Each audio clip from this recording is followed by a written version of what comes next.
یہ کہانی ہے اس لڑکی کی جس کی دعائیں اللہ نے 8 سال بعد قبول کی اور اللہ نے اس کی محبت سے اسے نواز دیا۔ چلیے کہانی سنتی ہیں اسی لڑکی کے الفاظ میں۔ السلام علیکم آپی، میں آپ سے بتانا چاہتی ہوں کہ اگر آج سے 8 سال پیچھے جائے تو میری دعا کیسے قبول ہوئی، اور قبول ایسی ہوئی کہ کچھ بھی معاملات نہیں تھے، نہ ہی کوئی چانس تھا، اور جو چانس تھا وہ بھی چانس بالکل ختم ہو چکے تھے۔ وہ انسان اپنی زندگی میں بیزی ہو گیا اور میں اپنی زندگی میں بیزی ہو گئی۔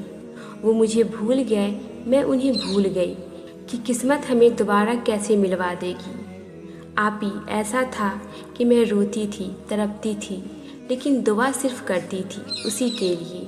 مجھے نہیں سمجھ آتی تھی کہ میں جب نماز کے بعد دعا کرنے بیٹھتی تو صرف اور صرف خیال اس کا کیوں آتا تھا۔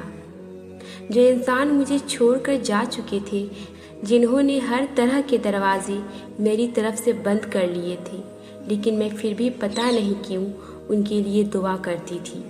شاید کچھ ایسا ہو جائے، شاید کوئی معجزہ ہو جائے۔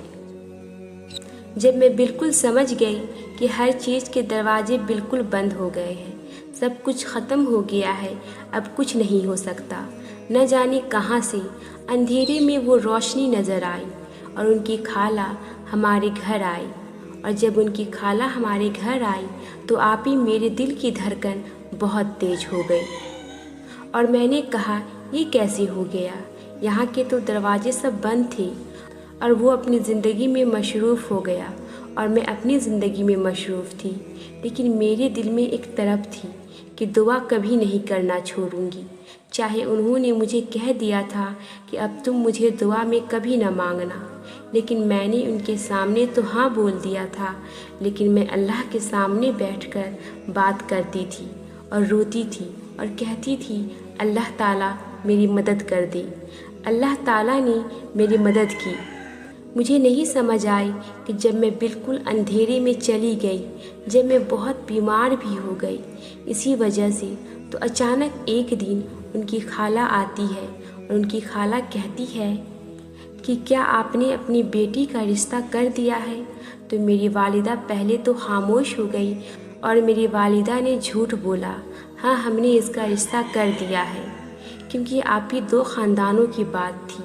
2 خاندانوں میں آپ کو پتہ ہے کیسے مسئلے مسائل ہو جاتی ہیں۔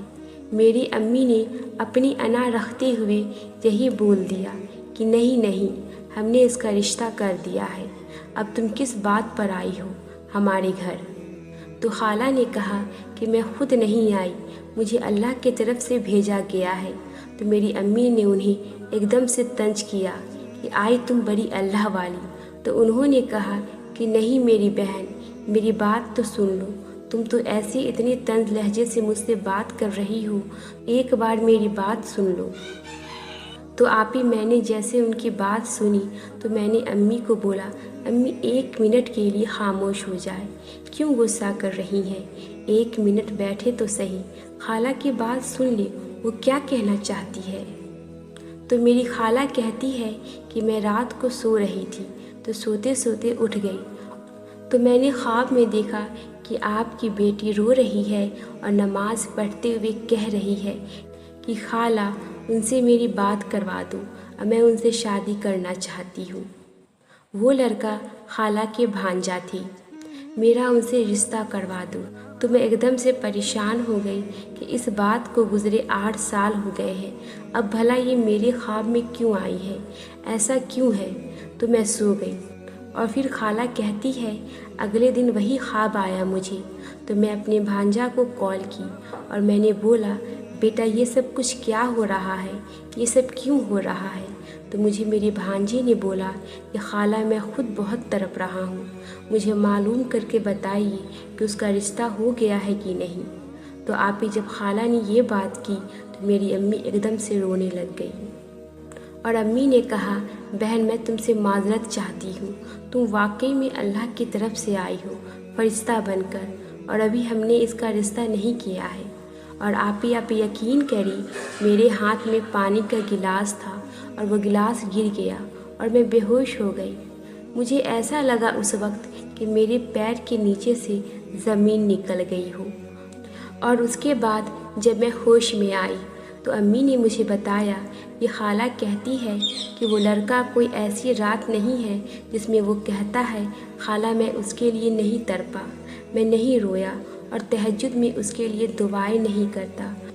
تو دیکھیں آپ ہی کیسے میری ایک لگن تھی اور ایک لگن اس کی تھی، اور وہ لگن اللہ تعالیٰ نے ہماری سن لی کیونکہ ہماری نیت صاف تھی، سچی تھی، اور کچھ خاندانوں کے پرابلمز کی وجہ سے ہم دور ہو گئے، پر ہم نے اللہ کے سپرد سب کر دیا۔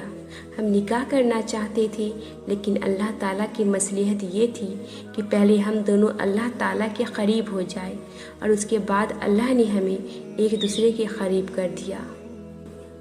تو میں یہ کہنا چاہوں گی کہ دعا کرنا کبھی نہ چھوڑیں۔ دعا کسی بھی طریقے سے قبول ہوتی ہے۔ جیسے آپ کہتی ہیں کہ معجزے ہوتی ہیں تو یہ بھی ایک معجزہ ہے۔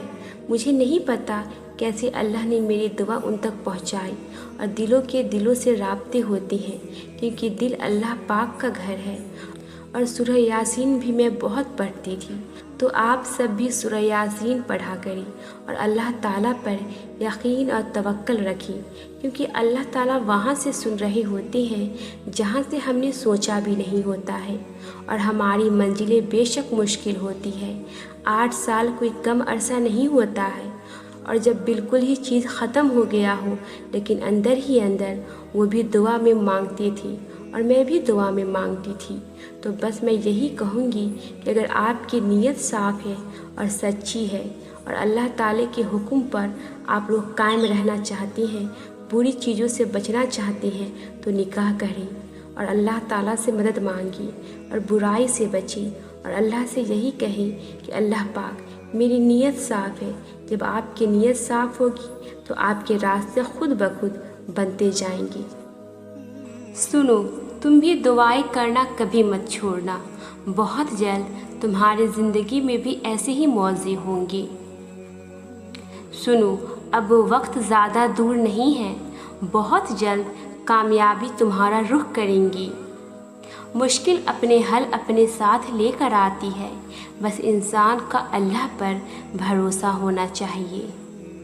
جن راستوں سے اللہ تمہیں گزار رہا ہے ممکن ہے کہ انہی کا آخری کنارہ موجوں سے مل جائے۔ تہجد کی دعا سے وہ بھی مل جاتا ہے جسے لوگ ناممکن کہا کرتے ہیں۔ جب ہر طرف ناممکن حالات ہوتے ہیں تو یاد رکھنا تبھی معجزے رونما ہوتے ہیں۔ تمہارا اس پہ یقین اور اس کا تمہیں سننا کوئی معمولی بات نہیں ہے۔ ہو سکتا ہے تمہاری آزمائش کے بعد تمہاری دعا کا پورا ہونا ہو۔ جب اللہ چاہتا ہے تو دنیا کے چاہنے نہ چاہنے سے فرق نہیں پڑتا۔ حالات جیسے بھی ہو، شکر ہمیشہ شکوے سے بہتر ہوتا ہے۔ صبر کی کشتی ایک نہ ایک دن ساحل تک پہنچ ہی جاتی ہے۔ جب وہ ہمارے ساتھ ہے تو کیا پرواہ ہے اس جہاں کی۔ اللہ سمیٹ لے گا تمہارے سارے غم، تم پھر سے مسکرا پاؤ گے۔ کیوں ہو پریشان اپنے نصیب سے جب ساتھ ہے اللہ ہر چیز میں۔ ہو سکتا ہے آپ کی منزل آپ سے صرف ایک آخری دعا کے فاصلے پر ہو۔ ہمیشہ بولنا نہیں پڑتا، تمہارے آنسو بھی اللہ سے باتیں کرتے ہیں۔ جس ذات نے تمہیں دعا مانگنے کی توفیق دی ہے تو اس دعا کو قبول بھی وہی ذات کرے گی۔ جب اللہ دل میں کوئی چیز ڈالتا ہے تو نصیب میں بھی کہیں نہ کہیں اس چیز کے لیے جگہ ضرور لکھتا ہے۔ ہر پریشانی اپنے ساتھ آسانی بھی لاتی ہے۔ اللہ اپنے بندے کو تنہا نہیں چھوڑتا۔ اگر دل نہیں بدل رہا تو ممکن ہے کہ اللہ تمہارا نصیب بدلنے کے لیے مان گیا ہو۔ تم تعلق تو رکھو اس سے، وہ الجبار ہے، ٹوٹے دلوں کو جوڑ دیتا ہے۔ 7 آسمانوں کے پار سفر کرتی ہے، تہجد کی دعائیں کبھی مایوس نہیں کرتی۔ اور میرا رب سسکیوں میں پوشیدہ درد اور دلوں میں پوشیدہ راز سے بھی واقف ہے۔ یاد رکھو اللہ سے تمہارا درد چھپا ہوا نہیں ہے۔ گر جاتا ہوں ہر ٹھوکر پر، سنبھالنے والا میرا اللہ ہے نا۔ اللہ راضی ہو جائے تو مقدر بدلتے دیر نہیں لگتی۔